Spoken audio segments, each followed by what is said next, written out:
I thought, okay, with this subject matter, it could easily go in one direction. But there's another way. I think if we focus on these various things and not impose a genre on the story, but really lift up the interiority of this very specific woman and have everything that is contextually, filmically around her be from her interiority. So all the patterns and the look of the ectochrome and her odd way of thinking and her odd way of moving, that it would sort of defy the expectations of the genre.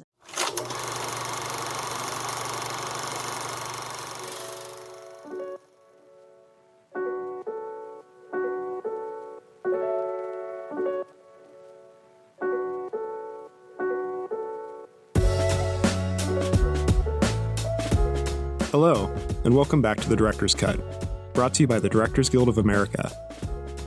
In this episode, the true story of a revolutionary physician unfolds in director Ami Canaan Mann's biographical drama, Audrey's Children.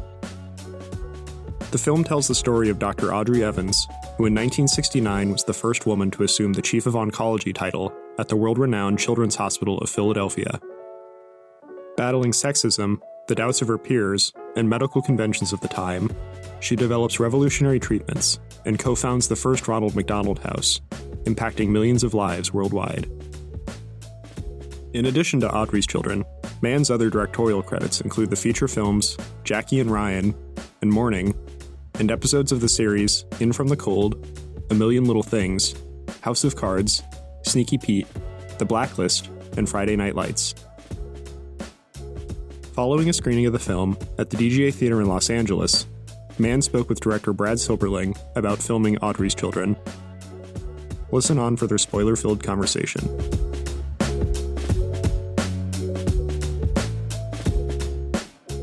How about that? I am the president and CEO, proudly, of the Ami Mann fan club. Such an extraordinary filmmaker. Thank you. Absolutely. I've had the Likewise. pleasure. Well, we've been peers as directors. I've had the great pleasure of being a producer with this incredible director. I'll tell you a story about the night of the first Trump election when she was shooting on location for me and what miracle she pulled with that crew to buoy their spirits. So it was so funny. We were just talking about, please don't throw the lights up during the end credits. Talk about, that's not even Easter eggs. Those are incredible reveals that happen. And I want to ask you first, it's one of the most unique and buoyant and playful and vulnerable characterizations I can recall of Dr. Audrey. Tell me that brief clip from 22 where she's interviewed on camera. Yeah. Tell me what your access was to her, how that informed the characterization with Natalie. Well, we had the good fortune of being able to meet Audrey twice. She was 97. That video clip was filmed a couple years prior before I was able to meet her. Got it. And it was a decision in post to put that in the end.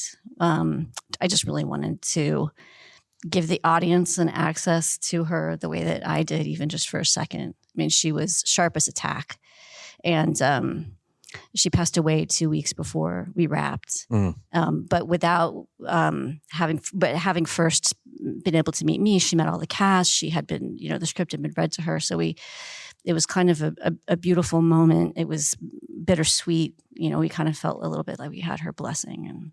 And then in my conversation with her, when I found out that she hadn't mentioned this to Julia, who's the writer, but I found out that she had been a child who had tuberculosis, and that she had put in a tuberculosis ward, and she'd been isolated, and she'd only seen her parents once every couple of weeks, particularly her father. She's very close to her father. And so when we left that meeting, I said to Julia, this is incredible. We have to put this in the movie. Remarkable. So that was not originally in her script. Yeah. Oh, it informs so much.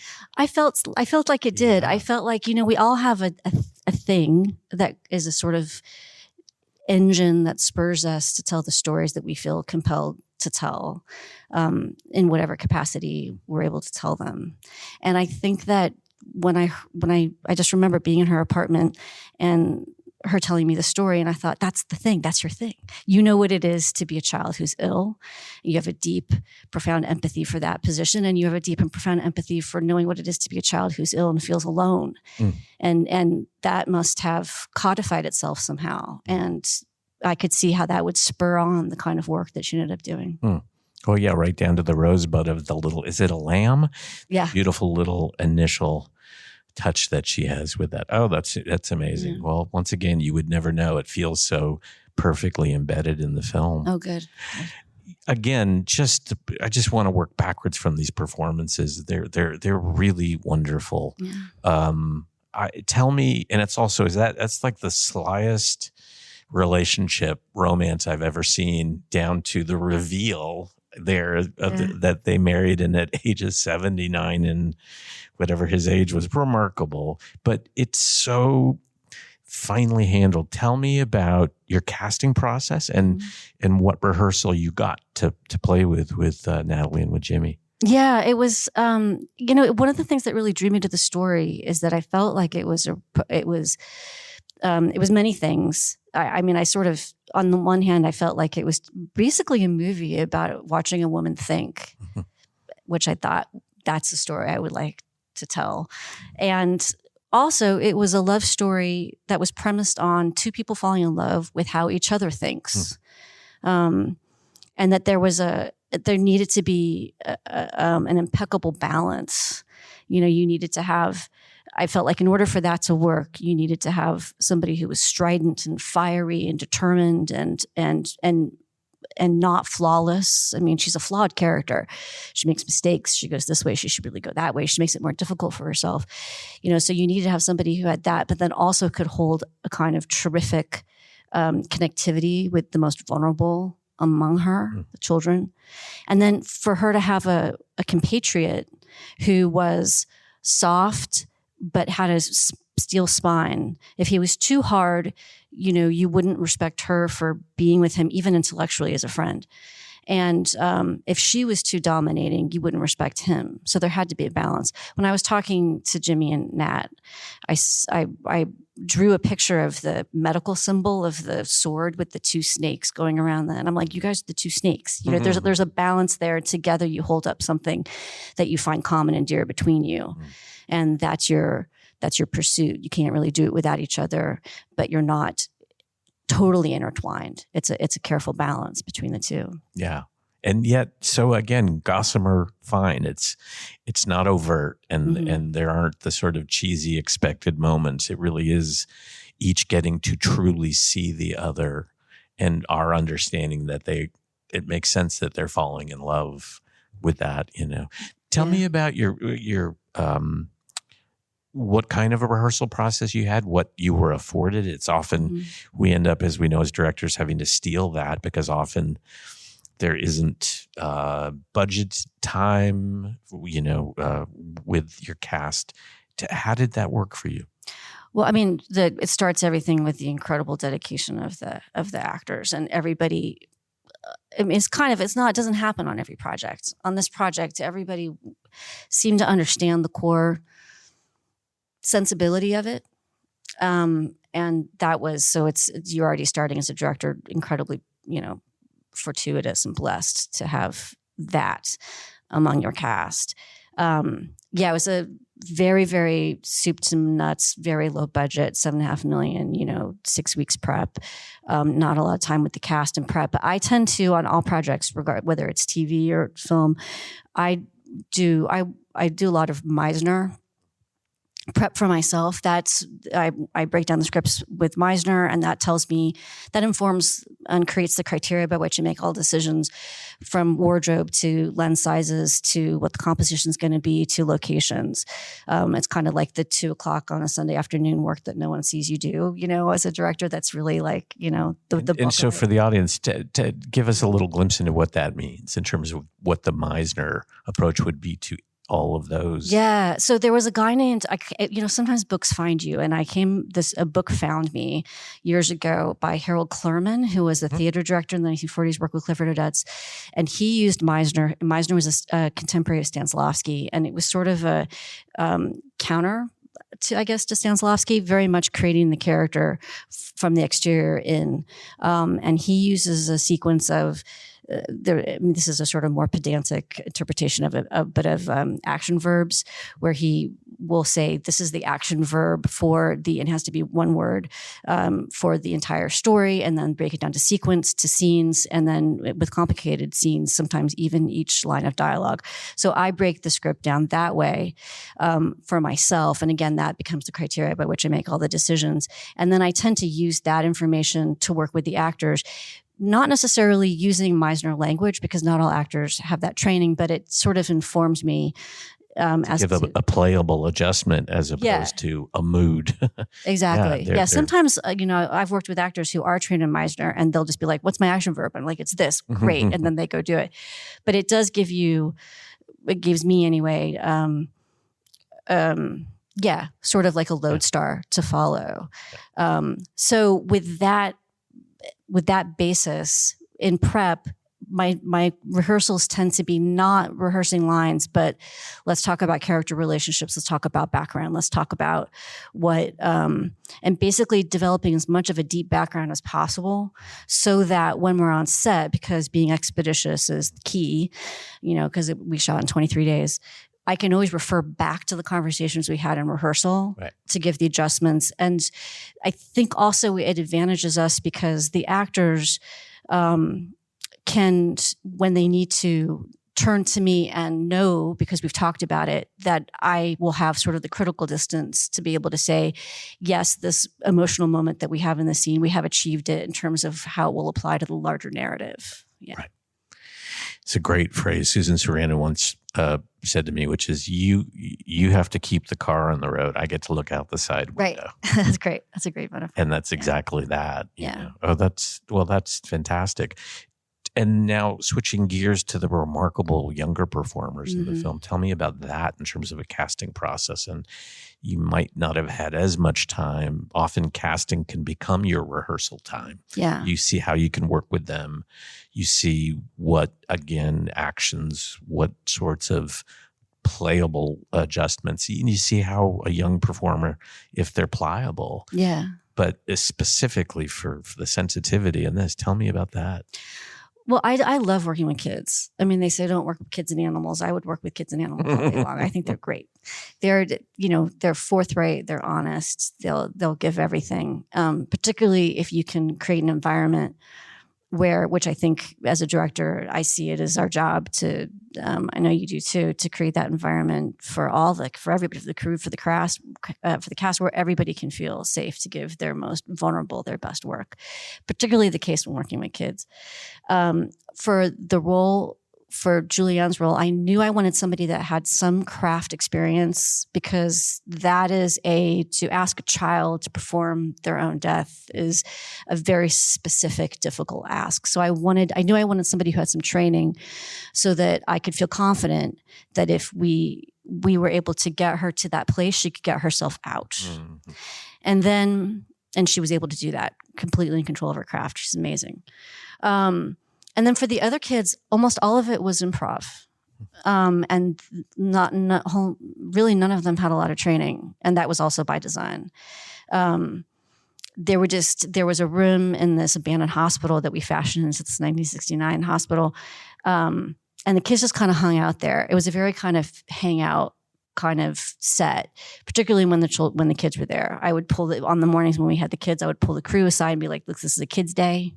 So like all the weird, props has a problem with the first day. That has to be taken outside. Like we can't have any of those conversations near the kids. And the kids just kind of hung out and felt comfortable. And then I think because I'm a planner, I know my 3 camera setups. I know what I can lose if I have to. So that and I think that I like to believe that level of preparation allows me to be flexible. So if you can get the kids where they're feeling safe and they feel comfortable with each other, and then then I found myself in situations where I could see something occurring and just pivot to it and grab it. So like that moment where Natalie comes in, where she's dressed in the gown and she talks to the little girl, that was all improv. And that was sort of just inspired by, I saw them having a conversation. And I was like, let's just pivot, get this, and we'll get it on camera. And the kids were just terrific. They just gave it. Amazing. And talk to me about, it's funny, again, we're here in this building. Let's talk about, so that's interesting, your 3 camera setups. Is it different attack when it's just the 2 of them in terms of those scenes? Are you still using multiple cameras? I really love multiple cameras. I love the math of it. I like the geography of it. I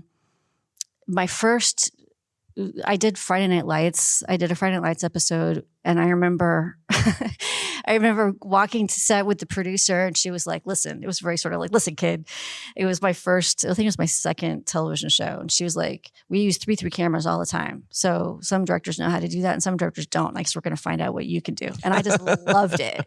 I loved it. I like there's the whole sequence where they're running down the staircase and going through the hallway.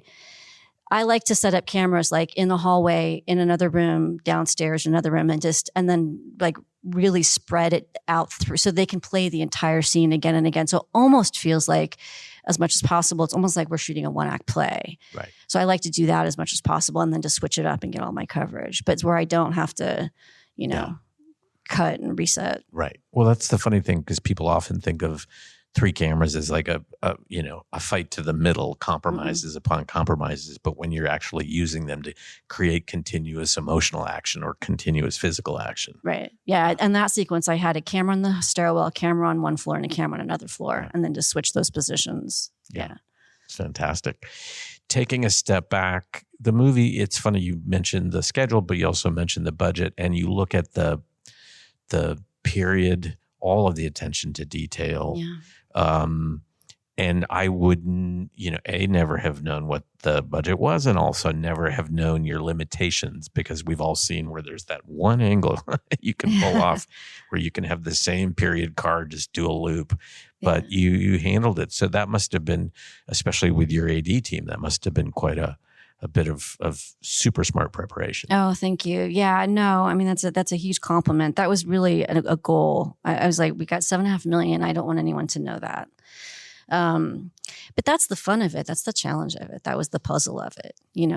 Where can we, and it's all about prep, isn't it? I love prep. And, I really believe that, a thorough prep is the thing that will save you in the end. And it was certainly, when you have a limited budget, limited time, and it's a period piece.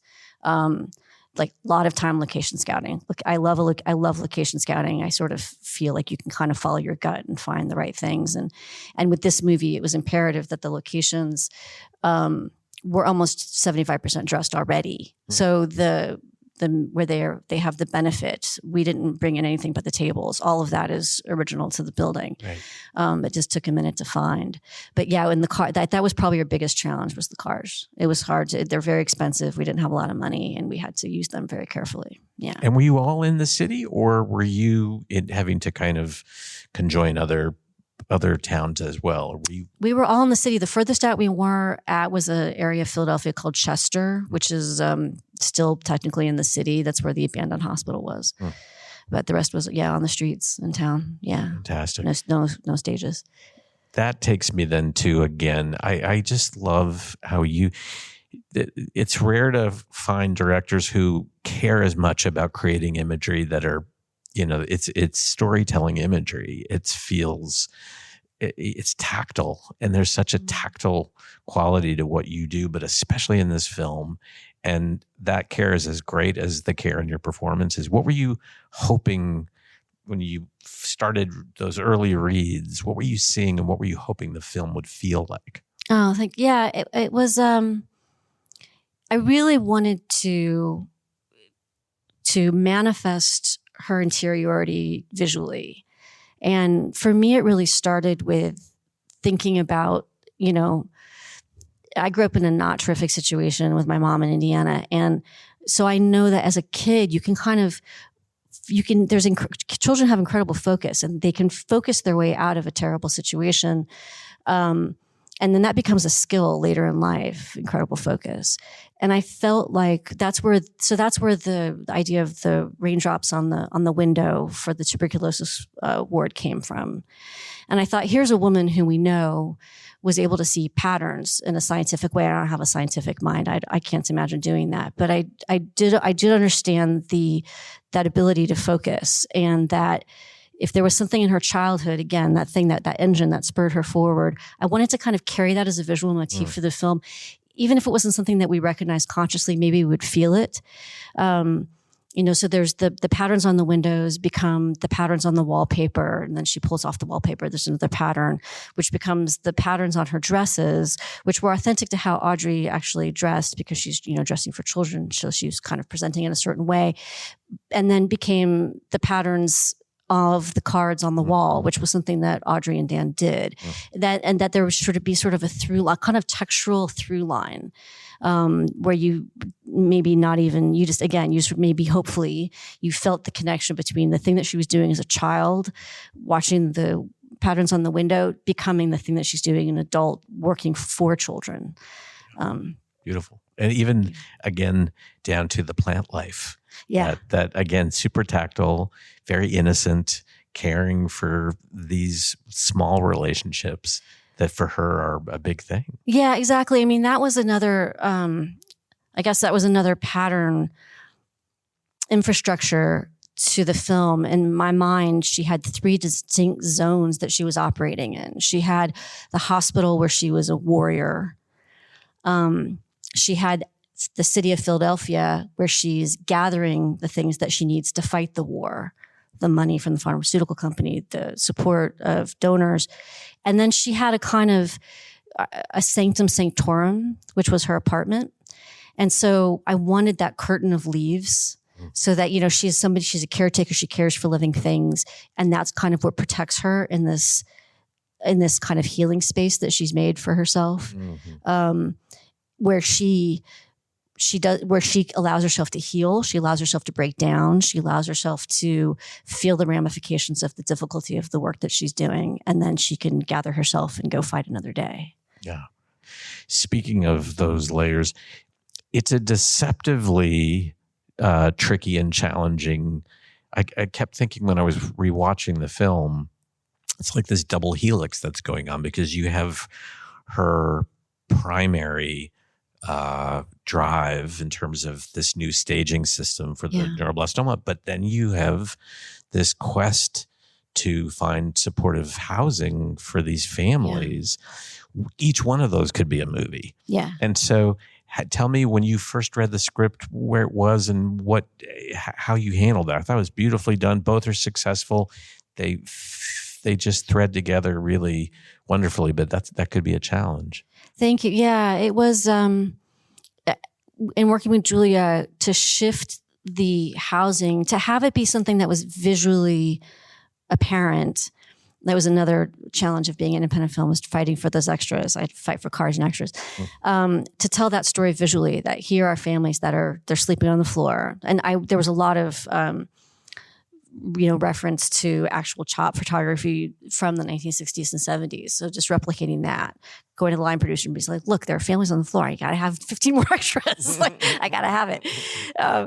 And sort of telling that story, so that's something that no one's really talking about. But as you're moving through the, and that quiet moment where she puts the blanket over the woman, that was again something that was, and not necessarily scripted, but it was just to sort of say, this is a reality. This is the world that she's walking through. Right. So that was ever present, so that then we could take the actual narrative logistics of telling the story about the housing, place it towards the end, almost like a coda. Right. And you wouldn't wonder where that came from, because you were aware visually of the problem the entire length of the film. Yeah, and that pivotal scene with your young patient's mother, when she's literally got to go and return home. Yeah, she can't, and that was sort of well timed.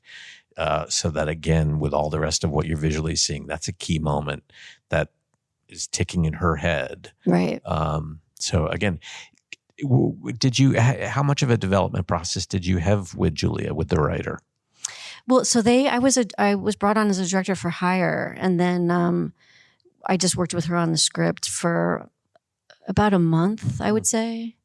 And then we felt like it was ready to send out to cast. Great. Yeah.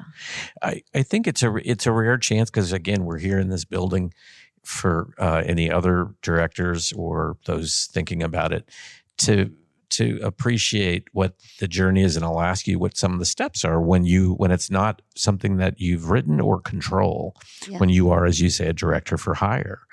And I mentioned this to Amy. I knew about this because I was contacted by a couple of three of the producers who are up on the screen, and they wanted to chat with me about Amy. And it was essentially a reference call, or I think it was a Zoom. But that was how I knew that this was happening. And it was a great chance to, it's not cheerleading. It's basically saying you should be so fortunate as to have the storyteller, and let me walk you through why. And no, absolutely. It was a great pleasure. But so I always call it the bake-off. You may or may not have been in a bake-off, but there can sometimes be a couple of other contenders. You never know who they are. So your first meeting with them, you're coming in and sharing your thoughts on the script, and you're giving them a sense of what you think the movie will look and feel like. Yeah. And I knew that, I remember being at a screening here, and it was, I think, Steven Soderbergh, and it was years ago. It might have been like 20, 25 years ago.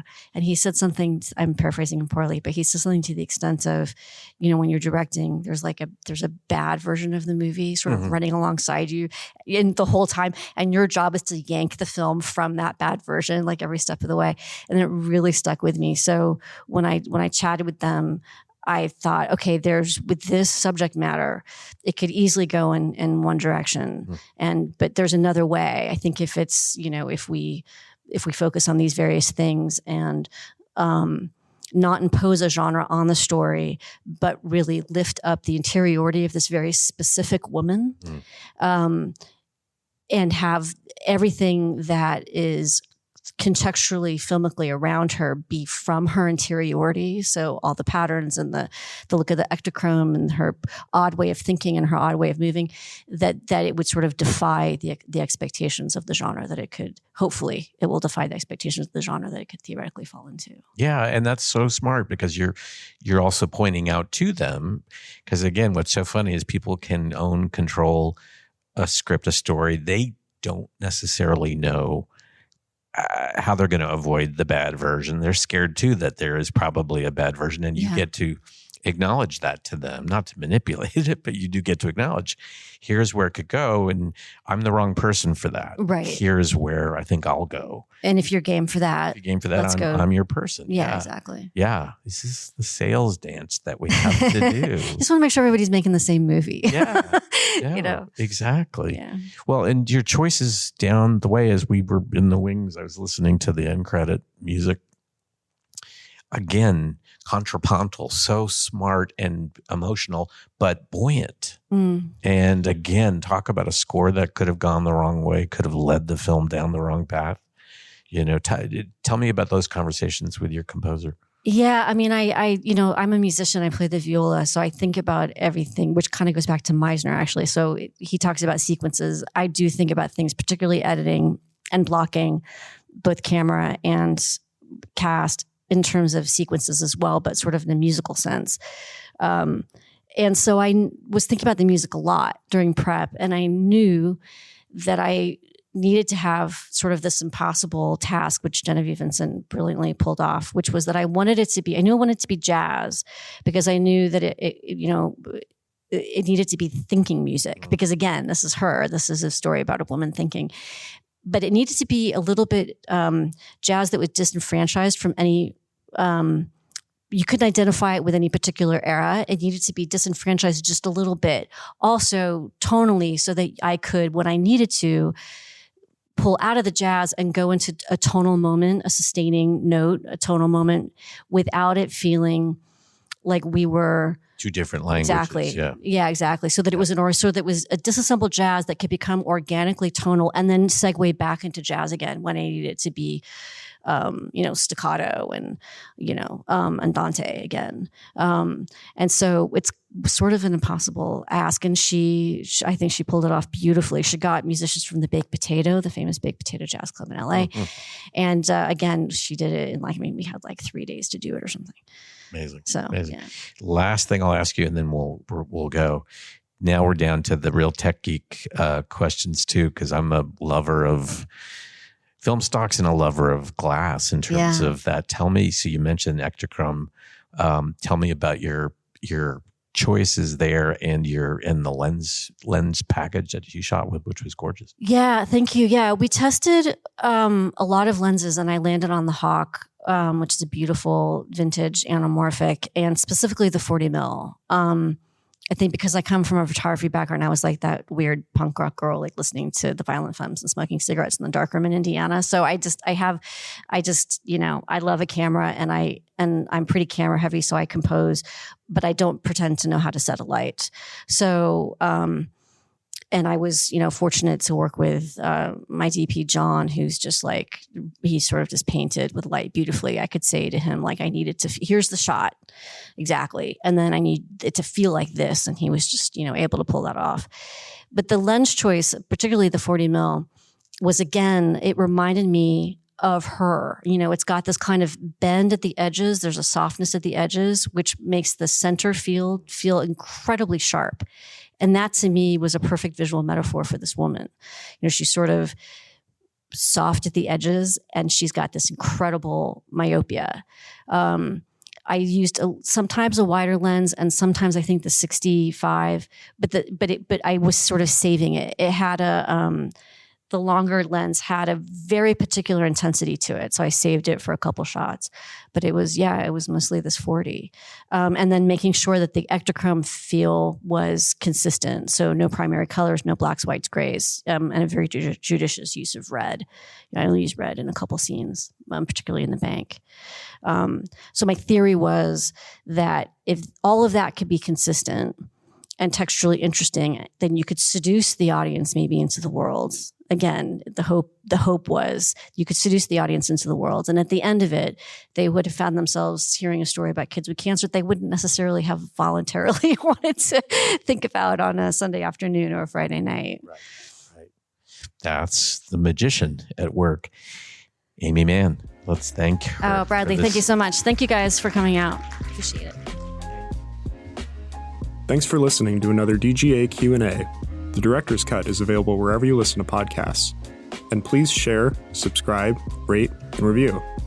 We'd love to hear your feedback, and you can help fellow film buffs find the show. Thanks again for listening, and we'll see you next time.